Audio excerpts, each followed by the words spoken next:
कोई नया टैक्स नहीं लगाया गया है। पर औरतों और बच्चों को निशाना बनाया जा रहा है और जहां पर यह सूरत हाल है कि जो इमदादी सामान है उसको भी रसाई नहीं दी जा रही कि वो मुस्तहकीन तक पहुंच सके, तो ये बहुत बड़ा अलमिया है जिस पे कल ना सिर्फ आवाज उठाई गई बल्कि एक जोरदार और दो टोक मौकफ पाकिस्तान की तरफ से पेश किया गया। मैं चाहता था कि ऐवान बाला में मौजूद हूं तो ऐवान बाला के ऑनरेबल मेंबरान को इस हवाले से आगाह किया जाए।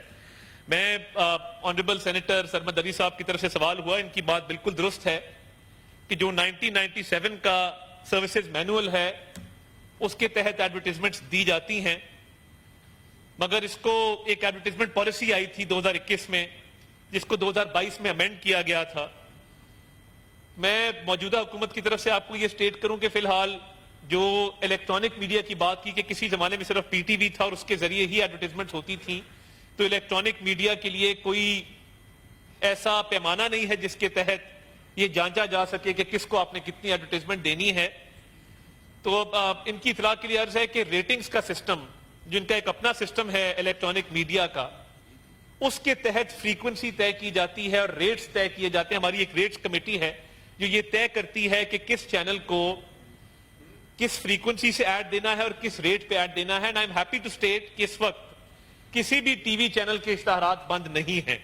तमाम टीवी चैनल्स को उनकी रेटिंग्स के मुताबिक इश्तहारात दिए जा रहे हैं। इश्तहार देने का जो एक बुनियादी क्राइटेरिया है वो ये है कि जो मैसेज इश्तहार में दिया जाता है उसका जो इंटेंडेड पर्पस है कि वो मैक्सिमम लोगों तक पहुंच सके, इफेक्टिव तरीके से पहुंच सके।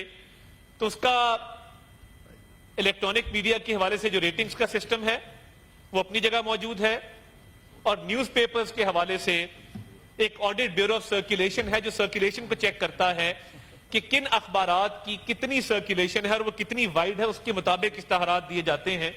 आपको सुन के हैरानगी होगी कि पिछले 5 साल में अगर आप इसकी अमाउंट देखें तो अखबारात को पिछले 5 साल में 9 अरब की एडवर्टीजमेंट्स दी गई और टीवी चैनल्स को पिछले 5 साल में 6 अरब की एडवर्टीजमेंट्स दी गई। तो ये भी एक फर्क है कि अखबारात को ज्यादा एडवर्टीजमेंट्स मिली। और इस दफा बजट के अंदर एक प्रोविजन रखी गई थी, जो न्यूज प्रिंट होता है ये बाहर से इंपोर्ट किया जाता है, उस पर टैक्स की 10% उस पर ड्यूटी लगाई गई थी। तो हमने ऑल पाकिस्तान न्यूज़पेपर सोसाइटी के मुतालबे पर और इस बात को देखते हुए कि अखबारात मुश्किलात का शिकार हैं, उस ड्यूटी को वेव ऑफ किया और कोई नया टैक्स अखबारात पे नहीं लगाया गया है।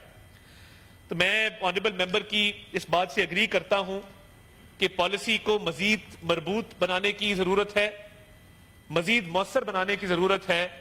तो मैं चाहूंगा कि इनकी गाइडेंस के साथ, एपीएनएस की गाइडेंस के साथ हम एक मजबूत और एक वाज़ेह और एक मौसर पॉलिसी लेके आए जिसके तहत ये सर्विसेज मैनुअल भी अपडेट हो और जो एडवर्टीजमेंट पॉलिसी है 2021 की उसको भी मजीद फाल और इफेक्टिव बनाया जाए। बहुत शुक्रिया ऑनरेबल चेयर।